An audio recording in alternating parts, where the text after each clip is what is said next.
Oke, Bung Rocky, kita eh, tinggalkan dulu ya soal ibu kota atau IKN, soal mundurnya itu ya, karena ini muncul spekulasi apakah mundur apakah diminta mundur gitu. Dan kalau betul-betul mundur, ini kan terjadi hal yang baru terjadi saya kira sepanjang pemerintahnya eh, Jokowi. Belum pernah ada pejabat yang mundur begitu saja kecuali ada kasus korupsi. Nah, itu satu hal. Tapi saya kira yang sekarang menarik itu ternyata soal Kaisang ini sudah dipastikan dia akan maju di Pilkada DKI, dan bahkan orang seperti Pak Zul Hasan itu katanya dia sendiri sudah minta pada Pak Jokowi kalau bisa dipasangkan dengan anaknya, Zita Anjani yang sekarang jadi Wakil Ketua DPRD di Jakarta gitu. Itu kita membayangkan, saya balik lagi pada genealogi asal usul dari Partai Amanat Nasional. Hmm. Dulu saya masih ikut pertemuan-pertemuan awal Majelis Amanat Rakyat MARA Ya, itu. Pak. Karena salah satu penggagas dari Partai Amanat Nasional ini adalah teman-teman di LBH. Di dalamnya ada tokoh Ibu Tuti Herati, Profesor Tuti Herati, yang sangat aktif mendorong supaya ada satu partai baru yang dasarnya adalah kaum cendekiawan, kaum Hmm. intelektual atau masyarakat sipil yang betul-betul sifatnya reformis. Nah, inti dari reformasi adalah tidak boleh ada KKN, nepotisme, korupsi, kolusi itu nggak boleh. Jadi Hmm. saya ingat bahwa pada awalnya PAN itu memang partai yang dirancang untuk jadi partai reformis. Karena Hmm. itu Pak Amin Rais adalah tokoh yang paling berguna atau yang paling fungsional atau yang paling representatif waktu itu. Jadi kalau kita bandingkan sekarang, partai yang dipimpin oleh Pak Zulhas berubah menjadi partai nepotis, KKN, Hmm. bahkan menyodorkan anaknya sendiri kan. Kan Hmm. itu dari awal udah melanggar etika yang dibentuk di awal reformasi itu. Saya mau ingatkan itu, karena mungkin Pak Zulhas itu belakangan mengenal PAN itu. Saya lebih dulu mengenal PAN itu Hmm. dan Hmm. tokoh-tokohnya. Jadi kelihatannya saya punya hak atau masyarakat sipil civil society dulu punya hak.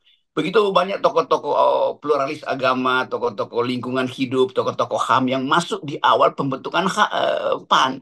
Jadi Hmm. kalau sekarang PAN itu akhirnya kita nilai sebagai ya partai dinasti juga, artinya menyodorkan sesuatu hanya untuk memuaskan nafsu berkuasa. Hmm. Bukan lagi demokrasi yang dipertahankan di situ. Jadi ini bukan lagi amanat reformasi dan berubah menjadi amanat ketua ketua partai itu. Di situ buruknya tuh. Saya kenal baik Pak Zulhas.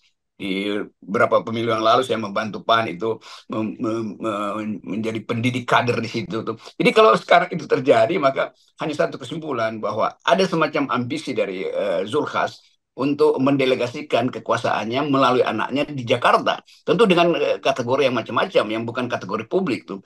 Apalagi terbukti atau dari awal dan dari setahun lalu rupanya Pak Zulhas menyodorkan itu pada Pak Jokowi.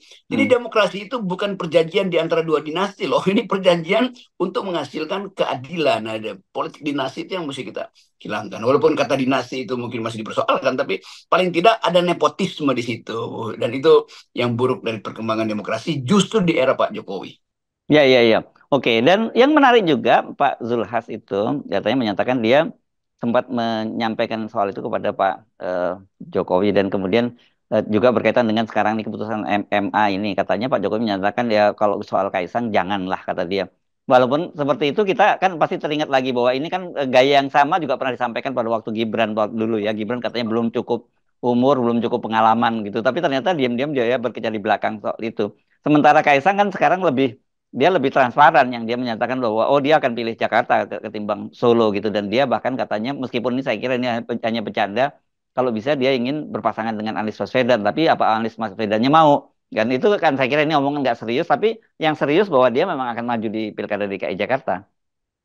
Ya bagus, bahwa ambisi Kaisang itu bagus sebagai seseorang anak muda nggak ada soal itu. Ya, Yang jadi soal adalah prosedur untuk tiba atau mewujudkan betul. ambisi itu.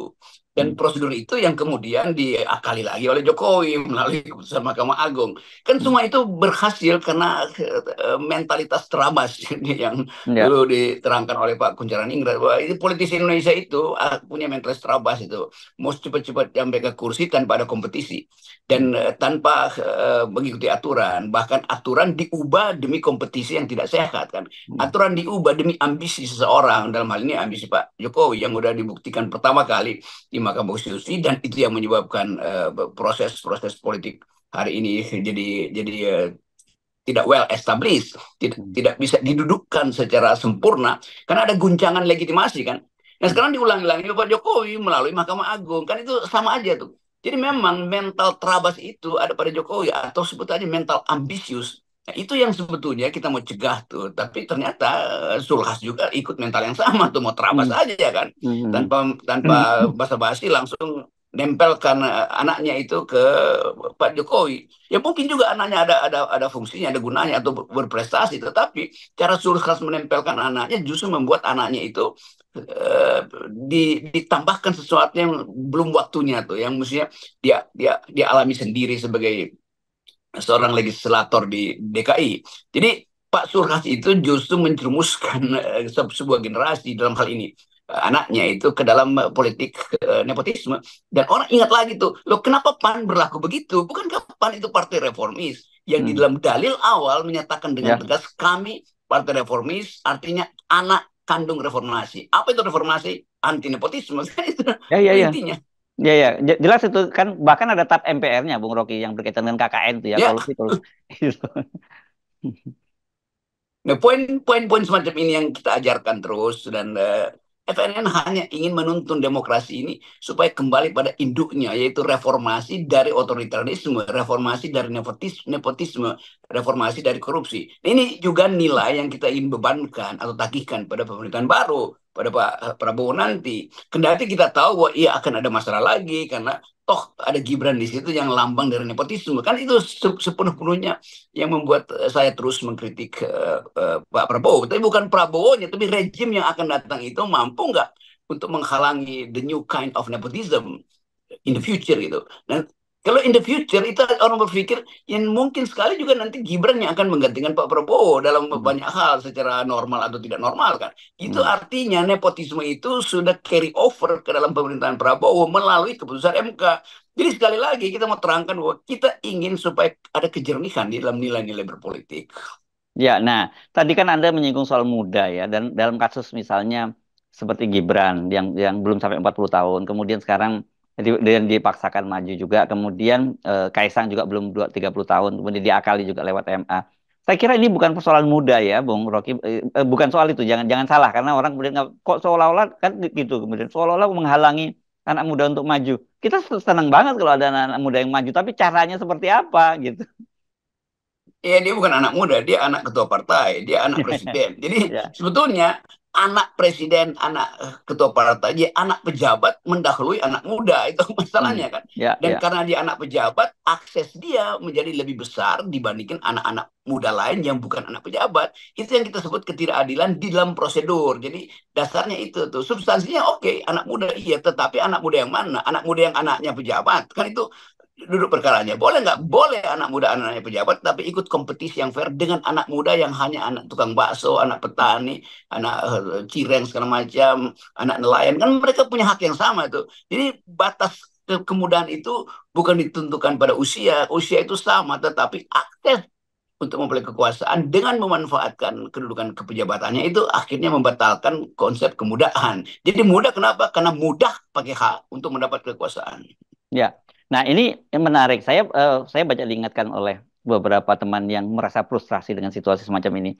Mereka mengingatkan saya bahwa nggak ada gunanya lah Mas Ersu untuk bicara terus karena itu pasti akan terjadi.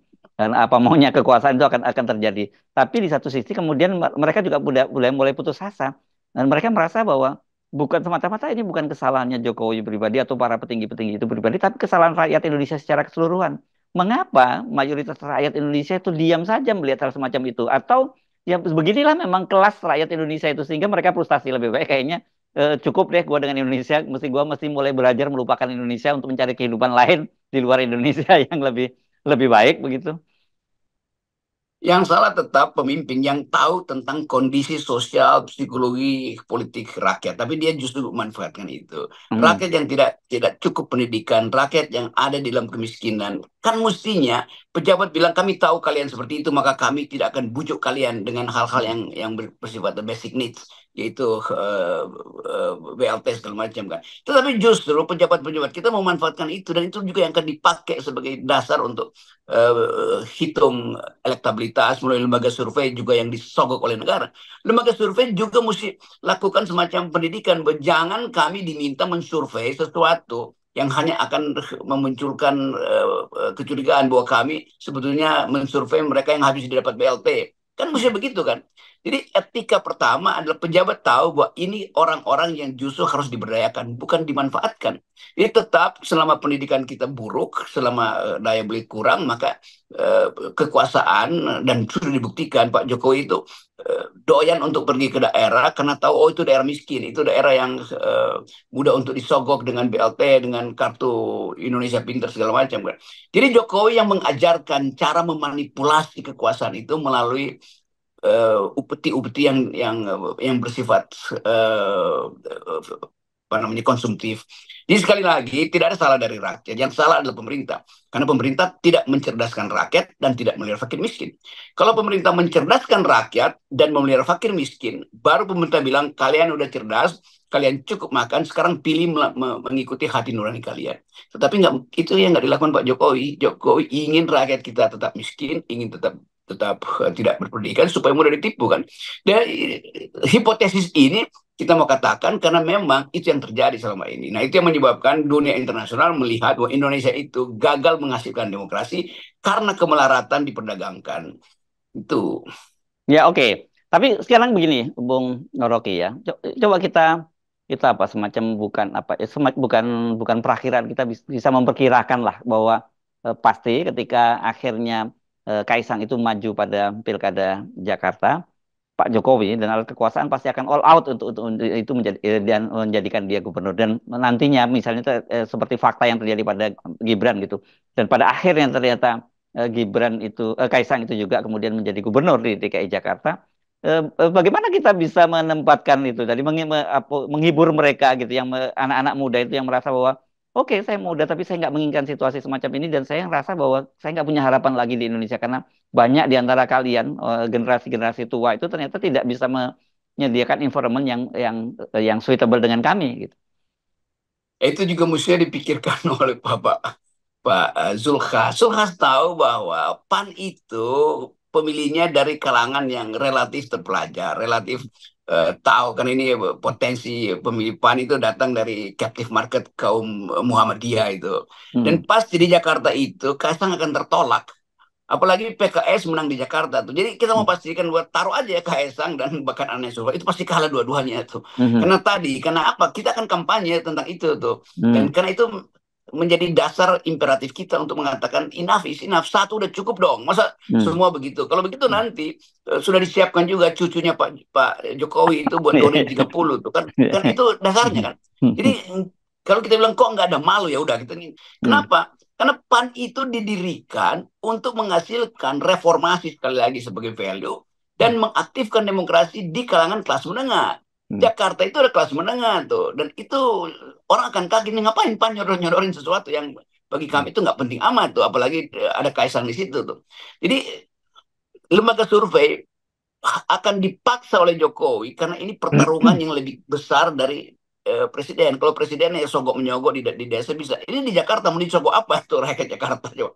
Jadi tetap pada akhirnya kita ingin lihat bahwa Presiden Jokowi menginginkan Kaisang jadi gubernur. Artinya akan ada politik cawe-cawe yang lebih gila lagi. Itu mungkin Pasti. tekanan sampai ketua RT atau dibujuk lagi ketua RT itu untuk jadi tim pemenangan kan. Jadi persiapan kecurangan itu sudah dimulai sejak Jokowi menginginkan usia calon gubernur itu diturunkan. Jadi sama aja. Dan ini akan lebih kejam lagi itu politiknya itu. Karena harus melawan pikiran rasional rakyat Jakarta. Itu Ya. trikinya di situ, berbahayanya ada di situ. Atau Dan jebakannya ada di situ. ya, dan sekarang kan kita jadi paham mengapa kemudian Pak Jokowi menempatkan orang seperti Heru Budi itu ya, Hartono, ya, seorang dekat dia itu menjadi PLT Jakarta. Rupanya ini kan dia semuanya diterjun untuk menyiapkan ini kan gitu. Iya, saya ngerti itu. Saya tahu lingkungan di sekitar Pak Jokowi yang mengasuh Gibran, mengasuh Kaisang segala macam itu, mereka udah mundur semua tuh, udah banyak yang mundur tuh. Itu kan eh, teman-teman kita juga yang ngasih laporan ya kok begini gua nggak setuju.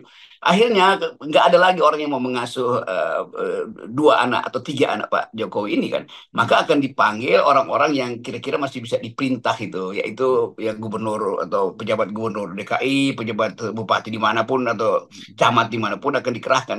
Itu penanda bahwa udah habis sebetulnya orang-orang di sekitar Jokowi. Tetapi Jokowi tidak kehabisan cara untuk memaksimalkan ambisinya. Demikian juga lembaga-lembaga survei ini akan dikoordinasi habis-habisan, uang akan diturunkan habis-habisan untuk Hmm. memanipulasi opini publik Jakarta tuh. Ya. Kita akan tonton bagaimana manipulasi itu pada akhirnya akan berantakan. Ya, dan kita seperti Anda tadi kita janji ya, kita akan ikut berkampanye untuk menentang itu ya, Bung Rocky ya. Sejak awal kita mesti pastikan itu ya.